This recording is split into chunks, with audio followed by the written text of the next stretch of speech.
Zee 24 तास एक पाऊल पुढे। आदर्श प्रकरणी न्यायालयीन अहवालाबाबत माजी मुख्यमंत्री अशोक चव्हाण यांनी समाधान व्यक्त केलंय। या निमित्तानं वस्तुस्थिती समोर आल्याचं त्यांनी म्हटलंय। आमचे प्रतिनिधी दीपक भातुसे यांनी त्यांच्याशी केलेली ही विशेष बातचीत पाहूया।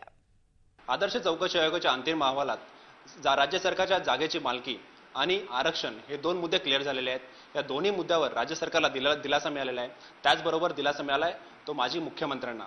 माजी मुख्यमंत्री अशोक चव्हाण आपल्या बरोबर आहेत। चव्हाण साहेब, दोन विषय तर क्लिअर झालेले आहेत। हे आजचं जे अंतरिम अहवालातल्या फाइंडिंग्स आहेत त्याच्याबद्दल तुमची काय प्रतिक्रिया पहिली? प्रतिक्रिया म्हणजे त्याच्यामध्ये जे सत्य आहे ते पुढे आले ही त्यातली समाधानाची बाब आहे। कारण की एक समज किंवा गैरसमज निर्माण करून दिला गेला होता की ही जागा संरक्षण विभागाची आहे आणि त्या जागेवर ही कारगिलसाठी शहीद झालेल्या जवानांसाठी काही सदनिका बांधण्याचं आरक्षण आहे, अशा प्रकारचा गैरसमज त्यातून सुरुवातीला निर्माण करून दिला गेला होता। मला वाटतं ज्युडिशियल कमिशनचा निष्कर्ष महत्त्वाचा आहे। रिटायर्ड जज हे त्याचे अध्यक्ष आहेत आणि त्यांच्या अध्यक्षतेखाली झालेल्या या एकंदरीत चौकशीचा निष्कर्ष या निमित्ताने आता पुढे आलेला आहे। तर मला वाटतं की यातून बरेचसे गैरसमज दूर होतील आणि कमिशनचा अंतरिम अहवाल जरी हा असला तर दोन विषयाच्या बाबतीमध्ये हा अंतिम अहवाल आहे, म्हणजे मालकीच्या बाबतीमधला आणि आरक्षणाच्या बाबतीमध्ये।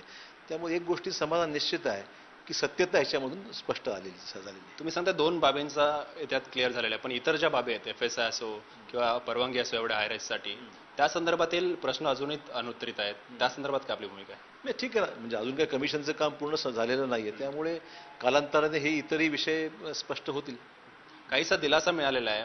राजकीय पुनर्वसन मानलं नव्हतं, राजकारणामध्ये चढ उतार येत राहतात आणि मी याच्यामध्ये कधीही खचून गेलो नव्हतो। माझं काम मी आजही प्रामाणिकपणे करतोय, पक्षाचं काम करतोय, पक्षाचा आमदार या नात्याने मतदारसंघ असो किंवा जिल्हा किंवा महाराष्ट्र इतर ठिकाणी ज्या ज्या ठिकाणी मला बोलवलं त्या ठिकाणी मी गेलोय। त्यामुळे अशा या सगळ्या राजकीय प्रवासामधून अनेक वेळा जावं लागतं। पण काय अपेक्षा की राजकीय पुनर्वसन व्हावं आता?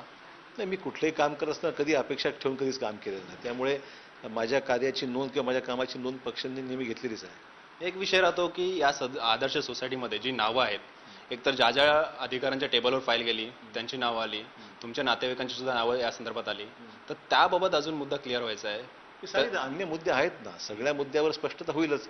असं आहे की सुरुवातीला जसं ह्याच्याबद्दल गैरसमज होता तसं अनेक इतर मुद्द्यावर सुद्धा काही गैरसमज किंवा सत्यता वेगळी असू शकते।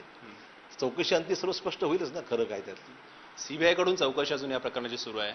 तुम्हाला कदाचित बोलवणं येईल CBI कडनं या संदर्भात याच्यासाठी? अद्याप एकदा तर CBIला मी उत्तरं दिलेलीच आहेत सगळ्या गोष्टी। अद्याप इतर काही माझ्याकडून कुठल्याही प्रकारची चौकशी झालेली नाही। धन्यवाद चव्हाण साहेब, G24 तासला वेळ दिल्याबद्दल। एकूणच आदर्श अहवालामुळे माजी उपमुख्यमंत्री अशोक चव्हाण यांना दिलासा मिळालेला आहे। त्यामुळे पुढे आता या संदर्भात राज्य सरकारची काय भूमिका असणार आहे, इतर ज्या बाबी ते म्हणतायत तशा काही क्लिअर व्हायच्या आहेत, त्या बाबी काय क्लिअर होणार आहेत, त्याच्यावर पुढचं राजकीय वाटचाल अशोक चव्हाण यांची अवलंबून असणार आहे। व्हिडिओ जर्नलिस्ट प्रकाश भोयेसह दीपक भातुसे, G24 तास, मुंबई। झी 24 तास एक पाऊल पुढे।